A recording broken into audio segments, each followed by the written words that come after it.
All right, thank you all so much for joining us today. My name is Nicole Hudgens, and I'm the policy analyst for Texas Values. We're one of the largest statewide organizations focusing on the issues of faith, family, and freedom. We have over 100,000 supporters in the state of Texas, and we've been working very hard on this issue to make sure that young girls, especially in our public schools and in government buildings, are protected when it comes to intimate facilities.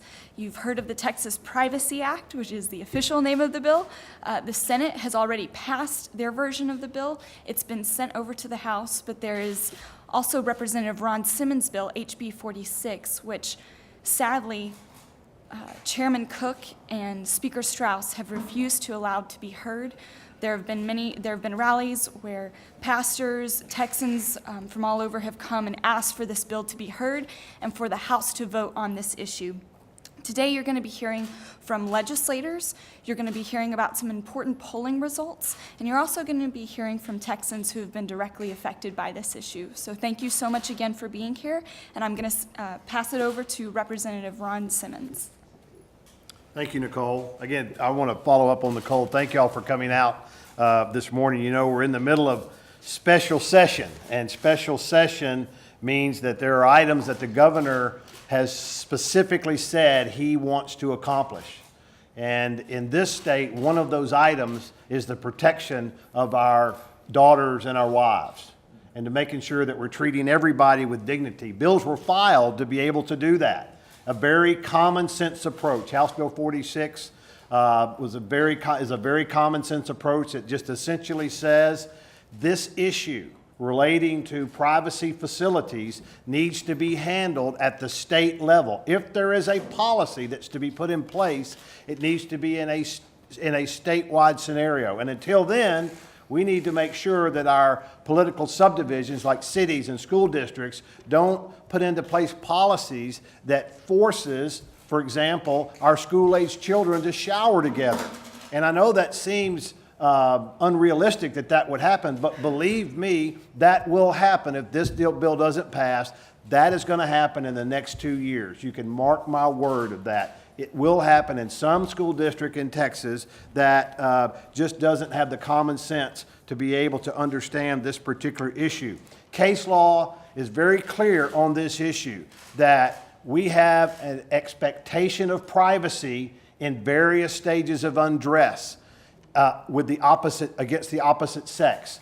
And they've defined that as biological sex. It's clear in case after case after case. So this common sense approach, it's amazing to me that with over 50 Republicans of this body being willing to sign on as co-authors of this bill, the majority of the Republican caucus, that we can't get that to the House floor. Now, when you get it to the floor, it might lose. That's okay. That's the way our system works. But we deserve an up or down vote on that, and we're not going to get that, it doesn't appear, on House Bill 46. We're going to fight to the end for amendment potential. I know the Senate's doing the same thing, but this is something that the people of Texas, as Mr. Sines is going to talk about in just a minute. Again, this issue is not going to go away just because we don't handle it in a special session.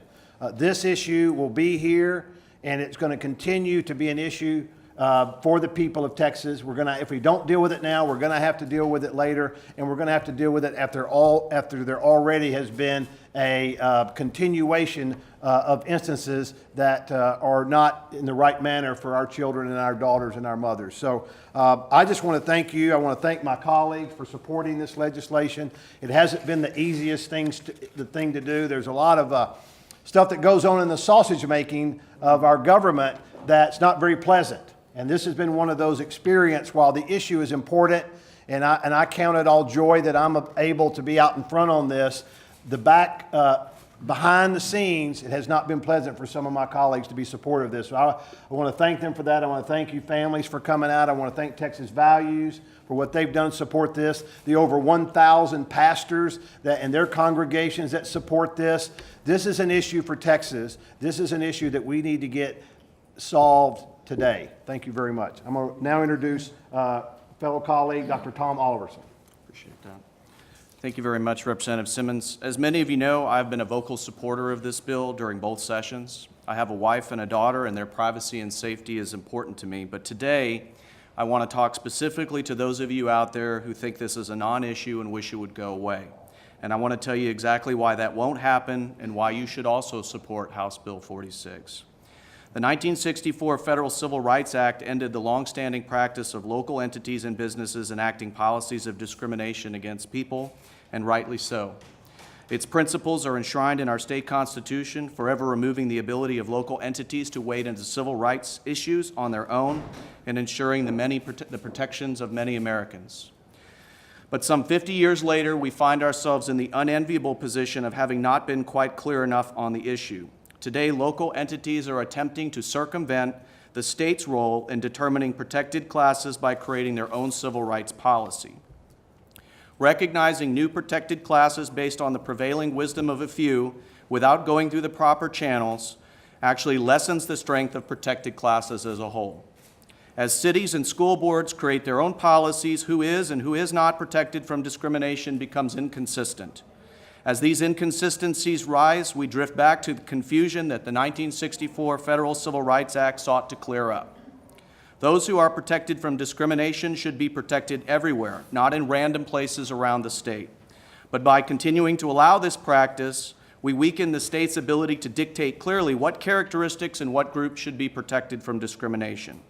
We are not attempting to be discriminatory with this legislation. Rather, we are attempting to move the conversation back to where it belongs. The debate of what should be a protected class needs to happen at the state rather than the local level. For this reason, I support House Bill 46 as a step to bring the conversation back to the Texas legislature where it belongs. Thank you.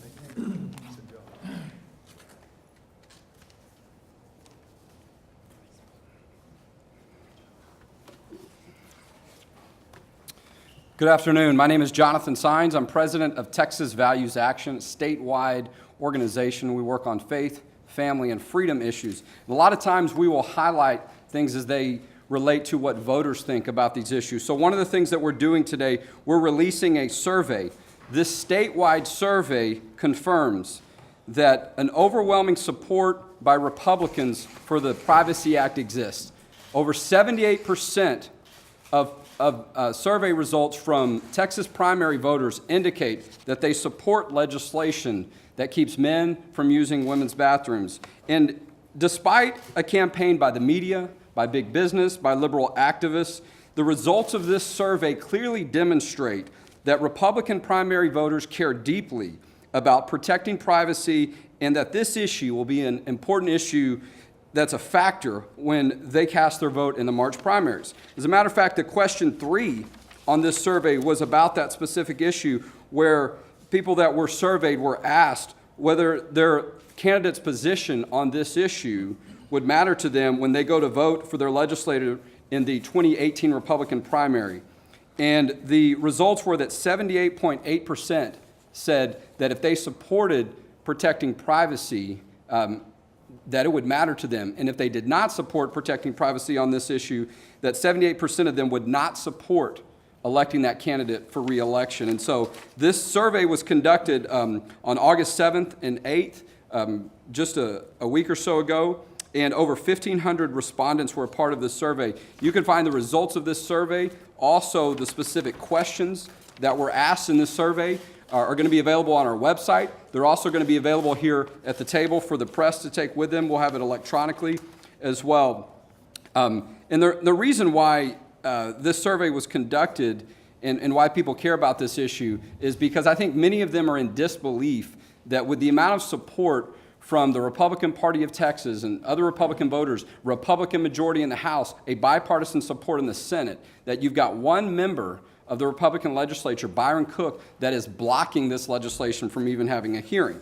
And so there's been a lot of discussion, too, about the numbers on these issues as well. And so we've provided for the media and anyone that wants to go to our website some information about this issue by the numbers. Just in the past couple of weeks, including today, there's a new letter out from the Anglican Church that has released a letter from their bishops where the bishops are saying that they support this privacy legislation. There's a letter of support that's a part of a handout here where close to 1,000 pastors from hundreds of cities across Texas have said that they support privacy protection. We released a new version, an updated version of business leaders from across the state that support privacy legislation. Collectively, the support of the leaders on this issue reach over 1 million people in the state of Texas. There's no question. And then let's not forget the countless hearings that have taken place in local government over the past couple of years on the issue of privacy in bathrooms, showers, and locker rooms, where hundreds, if not thousands of people have turned out to those hearings supporting a policy that protects privacy. That happened in Austin, that happened in Dallas, that happened in Fort Worth, that happened in Houston, San Antonio, Plano, where local government made a mess of this issue and people locally flooded those hearing rooms to say that they supported privacy legislation and they were against policies that allowed men into women's bathrooms. And let us not forget where a lot of this started in Houston when the voters actually went to the ballot box. Not only did those voters send out and release over 50,000 petition signatures to put the issue on the ballot, but when it went to the ballot, over 150,000 people cast their vote against a policy that would have allowed men and women's bathrooms. So putting all those numbers together, it is very clear what an overwhelming majority of Texans, including Republican primary voters, think on this issue. And so the support continues to grow daily, and the issue will continue to be relevant. We will be continuing to work on this issue till the last moment. And if for some reason Byron Cook holds good on his promise essentially to block this legislation, we will continue to express to the governor's office and others that the legislature be called back into session to address this issue, because it is something that needs to be dealt with now. Thank you.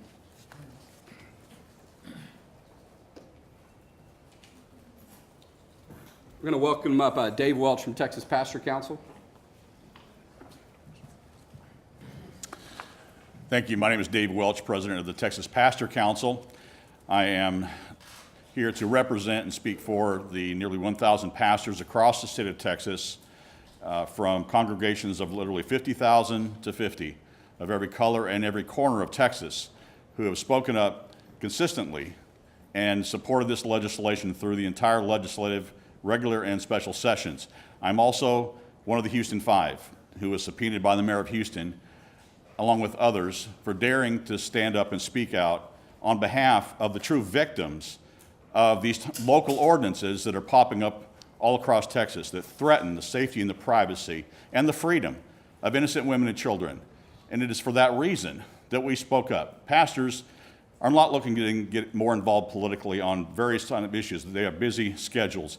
But these pastors are representing churches including Dr. Ed Young of Second Baptist in Houston, Dr. Robert Morris in Dallas, Dr. Tony Evans in Dallas, Dr. John Hagee in San Antonio, and many, many more have stood together in a historic way to say we insist and we expect those that we send to Austin to do what's right, not what is politically expedient, not to kowtow and bow the knee to corporate threats who are demanding that if we don't yield the safety and the privacy and the freedom of our women and children, that somehow we will be punished by them either refusing to come to Texas or leaving Texas. Well, you know what? We choose our daughters over dollars, and we choose freedom over threats. And we just want to ask our legislators and ask our governor that if this does not pass in this special session, we are asking for urgently on behalf of all these pastors across the state of Texas that we do hold a second special session until the job is done. Thank you.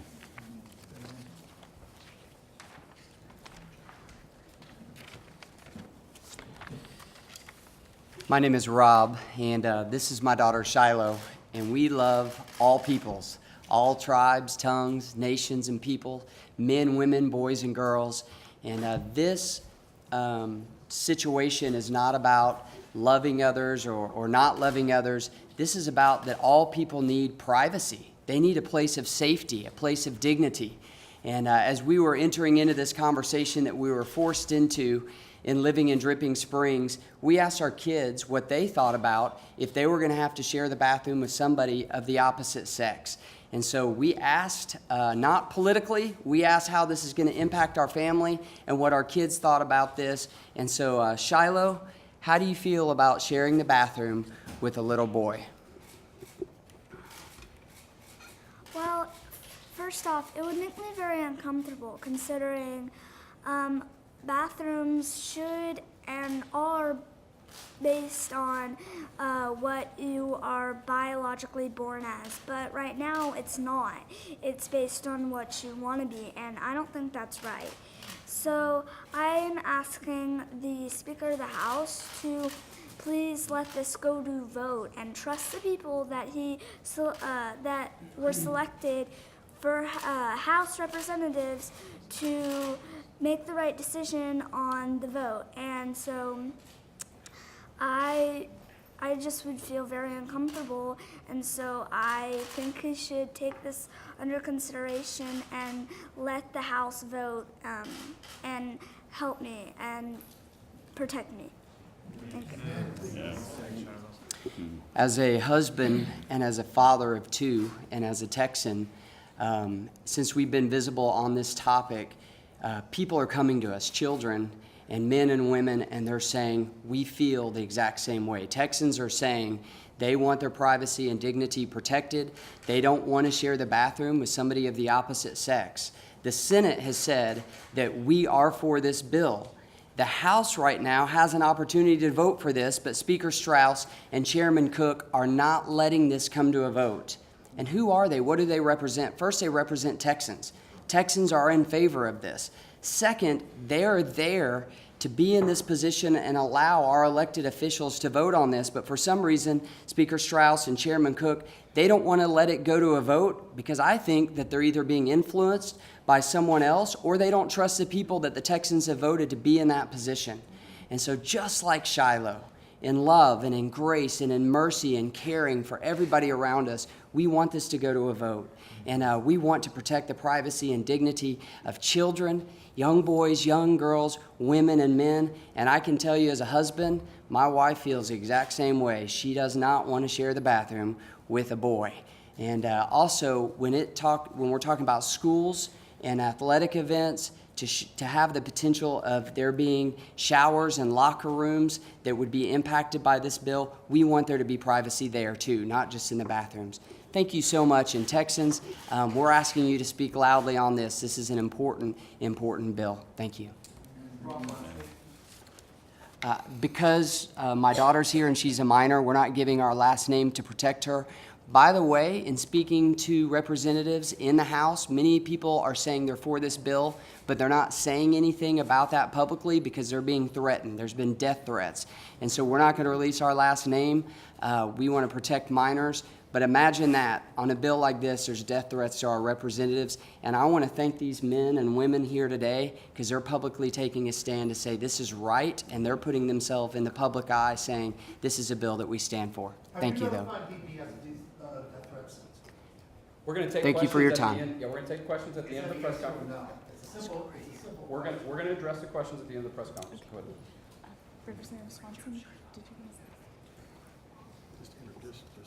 We just wanted to make sure that Representative Swanson was recognized. She came. Representative Keough also. And Representative Keough, I believe, yes, stepped in a little bit later. So thank y'all both so much for being here. We'll take a few questions. Are you going to notify DPS, or how do you notify DPS of any death threats? Is there any investigation in law established result? Let me answer that. You know, the way we handle the way we do as an elected member is if my office receives a threat, they would send that information to DPS. We've done that on occasion, and just to make sure there's, it's just words and nothing behind it. So you have that on occasion, and you don't have it just on this issue, other issues as well. Hold on just a second. Have you received death threats? Well, who knows if they're death threats? When somebody says, I'm going to eliminate you from the earth, that might be. But, and that's the threat that you received, That's correct, yeah. Representative Simmons, have you talked to the governor in the last couple of days about where this issue is headed and what, if he's going to get involved at all in trying to get the last minute deal? I have not talked to the governor about this specific issue, so I don't have an answer to that. Any other questions? thank y'all for being here. We really appreciate your time and your interest in this issue. Thank you very much. Thank you.